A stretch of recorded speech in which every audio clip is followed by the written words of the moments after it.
сила государства проявляется не в контроле, а в уважении. Истинная стабильность строится не на давлении. Նիկոլ Փաշինյանի այսպես քաղաքականության առաջին զոհերից եք։ Մինչ օրս մուտքը փակ է եւ մինչ օրս այսօրվա իշխանությունները վտանգ են տեսնում իմ մեջ,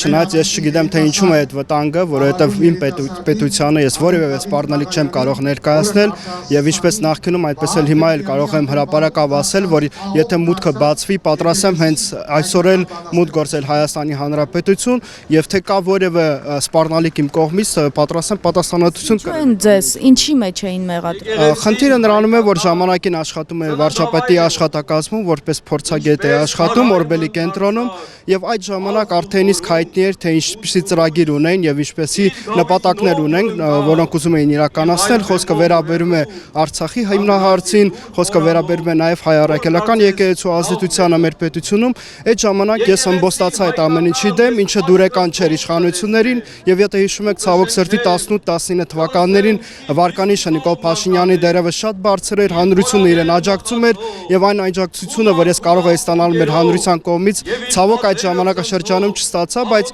այսօր տեսնում եմ, որ իրողություն է փոխվում, իրավիճակ է փոխվել նաեւ Հայաստանում եւ վստահ եմ, որ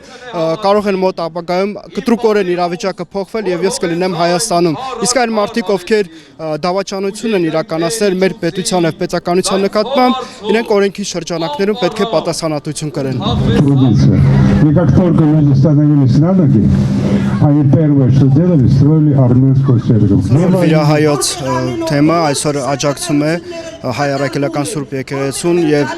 անշուշտ մենք դեմ ենք այն քաղաքականությանը, որ այսօր Նիկոլ Փաշինյանը իրականացնում է։ 10 եպիսկոպոսներից մեկը, որը միացել է Փաշինյանին, այստեղ է հոգևոր ծառայություն իրականացրել։ Խոսքը Վազգեն